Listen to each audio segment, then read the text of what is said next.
Hi guys, welcome back to సినేషాన్. ఈరోజు మనం మాట్లాడుకోబోయేది కింగ్ ఆఫ్ ఎంటర్టైన్మెంట్గా పేరు తెచ్చుకున్న శ్రీవిష్ణు నటించిన లేటెస్ట్ క్రైమ్ థ్రిల్లర్ మృత్యుంజయ్ గురించి. రొమాంటిక్ కామెడీ సినిమాలతో ఎక్కువగా గుర్తింపు తెచ్చుకున్న శ్రీవిష్ణు ఈసారి పూర్తిగా సీరియస్ క్రైమ్ థ్రిల్లర్ జానర్లో ప్రేక్షకుల ముందుకొచ్చాడు. విష్ణు విన్యాసం విడుదలై వారం రోజులు కూడా పూర్తవకముందే ఈ కొత్త సినిమాతో థియేటర్లోకి రావడం కూడా ఆసక్తికరమైన విషయం. మరి సినిమా ఎలా ఉంది, కథేంటి, వర్కౌట్ అయిందా లేదా, ఈ వీడియోలో డీటెయిల్గా తెలుసుకుందాం. ముందుగా కథ గురించి మాట్లాడితే, జై అలియాస్ మృత్యుంజయ్ పాత్రలో శ్రీవిష్ణు కనిపిస్తాడు. అతను ఒక స్వేచ్ఛ అనే న్యూస్ పేపర్లో పనిచేస్తూ ముఖ్యంగా మరణవార్తలకి సంబంధించిన యాడ్స్ కలెక్ట్ చేసే పని చేస్తుంటాడు. తన పనిలో చాలా డెడికేషన్ ఉన్నప్పటికీ అతని కల మాత్రం క్రైమ్ బ్యూరోలో పనిచేయడం. కాని అనుభవం లేదనే కారణంతో అతనికా అవకాశం దక్కదు. ఒకరోజు ఒక మరణవార్త యాడ్ కోసం వెళ్లిన జైకు ఆ మరణం సాధారణం కాదనే అనుమానం కలుగుతుంది. అక్కడ్నుంచి అతను స్వయంగా ఆ కేసు వెనుకున్న నిజాన్ని వెతకడం మొదలుపెడతాడు. ఈ విచారణలో అతను ఒక్కొక్క క్లూ పట్టుకుంటూ వెళ్లే కొద్దీ కథ పెద్ద మిస్టరీగా మారుతుంది. చివరికతను ఒక పవర్ఫుల్ వ్యక్తి ఎదుట నిలబడాల్సొస్తుంది. ఆ తర్వాతేం జరుగుతుంది? జై నిజాన్ని బయటపెడతాడా లేక అతనే ప్రమాదంలో పడతాడా అనేదే సినిమా కథ. ఇక ప్లస్ పాయింట్స్ విషయానికొస్తే, ఈ సినిమాలో ప్రధానంగా హైలైట్ అయ్యేది శ్రీవిష్ణు పర్ఫార్మెన్స్. ఇప్పటివరకు కామెడీ జానర్లో ఎక్కువగా కనిపించిన ఆయన ఈసారి పూర్తిగా సీరియస్ పాత్రలో కనిపించడం కొత్తగా అనిపిస్తుంది. ఒక మరణం వెనుకున్న నిజాన్ని కనుక్కోడానికి అతను చేసే ప్రయత్నాలను దర్శకుడు చాలా ఆసక్తికరంగా ప్రెజెంట్ చేశారు. ముఖ్యంగా సెకండ్ హాఫ్లో వచ్చే సన్నివేశాల్లో శ్రీవిష్ణు నటన ప్రేక్షకుల్ని బాగా ఆకట్టుకుంటుంది.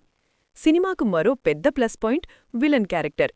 విలన్ పాత్రను చాలా పవర్ఫుల్గా రాయడంతో పాటు వీర్ ఆర్యన్ ఇచ్చిన పర్ఫార్మెన్స్ కూడా చాలా బావుంది.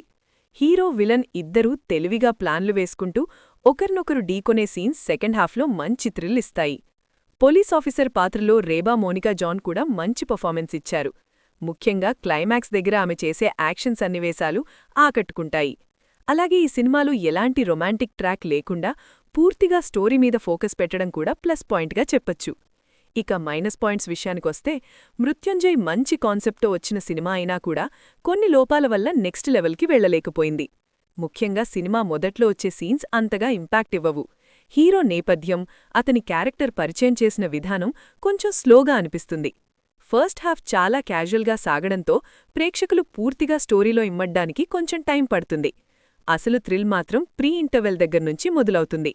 ముఖ్యంగా మొదటి గంటలో పేసింగ్ సమస్యలు స్పష్టంగా కనిపిస్తాయి. హీరో మరియు అతని ఫ్రెండ్స్ మధ్య వచ్చే కొన్ని సీన్స్ ఇంకా బాగా డిజైన్ చేసుండాల్సింది.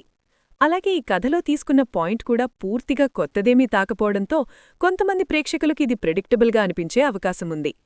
సాంకేతిక విభాగం విషయానికొస్తే, ఈ సినిమాకు సంగీత దర్శకుడు కాళభైరవ ఇచ్చిన బ్యాక్గ్రౌండ్ స్కోర్ చాలా పెద్ద ప్లస్.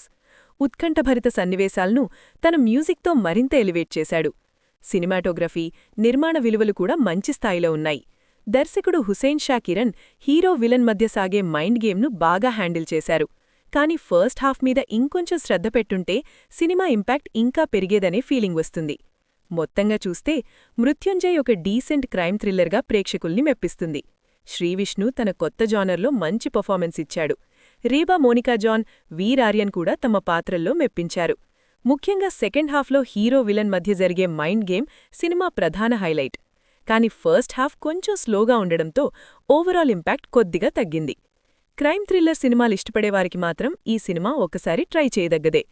వీడియో నచ్చితే లైక్ చేయండి. మీ అభిప్రాయాన్ని కమెంట్లో తప్పకుండా తెలియజేయండి.